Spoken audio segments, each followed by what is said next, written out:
করতে পারবেন? কল্পনা করতে পারেন নাই।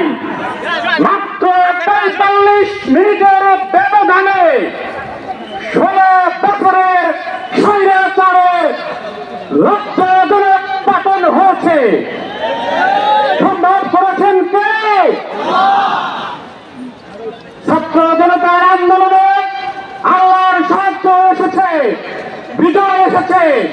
আমি আপনাদেরকে স্মরণ করিয়ে দিতে চাই, আমাদের হৃদয়ের স্পন্দন কোরআনের পাখি তিনি বলেছিলেন, তোমরা কি কোরআন দেখতে চাও? কোরআনের বাগান দেখতে চাও? কোরআনের সুখ পেতে চাও? যদি এগুলো করতে চাও, দেখতে চাও, তাহলে জাতীয় সংসদে কোরআন বসিয়ে দাও। ৩০০ আসনে জাতীয় সংসদে কোরআনের পক্ষের লোকদেরকে বসিয়ে দাও।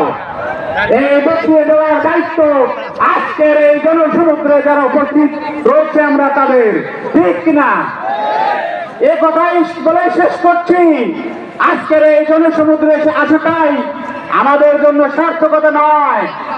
কোরআনের পাখির সেই কথা আমরা যদি মাঠে ময়দানে বাস্তবায়ন করতে পারি যে ৩০০ আসনে কোরআনের পক্ষের লোকদেরকে বসার ব্যবস্থা করব, তাহলে আজকের এই জনসমাবেশ, এই জনসমুদ্র সার্থকতা পাবে।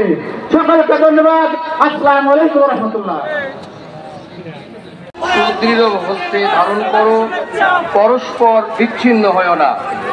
আর তোমরা সে নিয়ামতের কথা স্মরণ করো যা আল্লাহ তাআলা তোমাদিগকে দান করেছেন। তোমরা পরস্পর শত্রু ছিলে, অতঃপর আল্লাহ তাআলা তোমাদের মনে সম্প্রীতি দান করেছেন। ফলে এখন তোমরা তার অনুগ্রহের কারণে পরস্পর ভাই ভাই হয়েছ।